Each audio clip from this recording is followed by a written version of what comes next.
Жаңылыктардын соңында биз Оганстандагы жаратмандык, бүлүнгөндү бүтөгөндөр тууралуу айтып берели. Бул Дарул Аман сарайы 1920 жылы Оганстандын ошо кездеги ханы Аманулланын буйругу менен парламент имараты үчүн салынган. Немис жана француз архитекторлорунун колунан өткөн.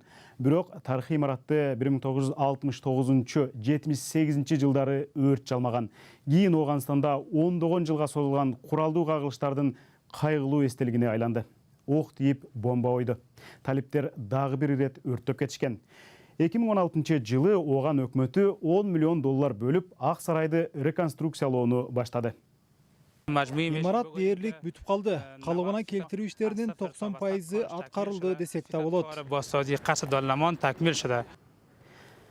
Калыбына келтирүү иштери башталгандан бери берден 600 тонна акыр чикир чыгарылган. Ушул тапта 1000 киши тынбай иштөөдө. Алардын ар бир 4-чүсү аялдар. Огандар эми Дарул Аман сарайын улуттук музейге айландырабыз деп турушат. Дарул Аман сарайы 19 августта Оганстандын Британиядан көз карандысыздык алганынын 100 жылдыгында ачылары күтүлүүдө.